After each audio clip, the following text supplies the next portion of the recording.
Ποια είναι η πιο κρίσιμη στιγμή για το ξεκίνημα ενός νέου συνεργάτη?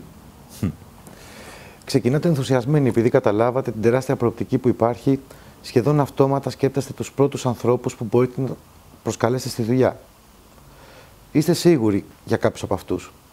Συνήθως ακούω, αν ξεκινήσει ο τάδε θα πάμε πάρα πολύ καλά. Αν ξεκινήσει ο τάδε θα γίνει πολύ καλή δουλειά. Αν ξεκινήσει ο τάδε θα είμαι πολύ γρήγορα 21%. Όμως, τι συμβαίνει όταν εκείνοι που εμείς πιστεύουμε ότι όταν θα ξεκινήσουν θα πάνε πολύ δυνατά, είτε μας απορρίπτουν, δηλαδή δεν ξεκινούν καθόλου, είτε ξεκινούν αλλά δεν έχουν τα αναμενόμενα αποτελέσματα. Δηλαδή δεν κάνουν τη δουλειά πάρα πολύ δυνατά. Τότε μπορούμε να έχουμε μόνο δύο αντιδράσεις.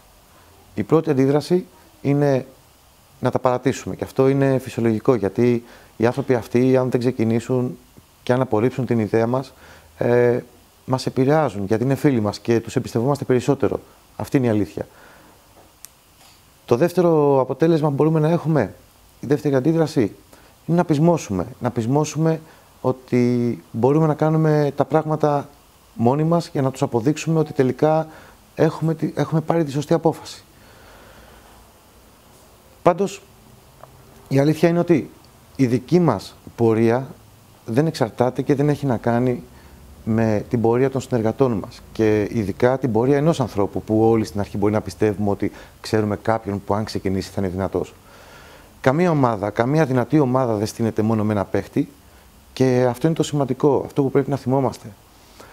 Γιατί ονομάζω τόσο κρίσιμη αυτή τη στιγμή, γιατί πολλοί νέοι συνεργάτες επιλέγουν την αντίδραση 1, δηλαδή να σταματήσουν επειδή κάποιος τους είπε ότι αυτό που κάνουν δεν είναι σοβαρό ή αυτό που ξεκινούν δεν θα προχωρήσει. Προσωπικά, στο δικό μου ξεκίνημα, μοιράστηκα την ιδέα αυτή με 19 φίλους μου.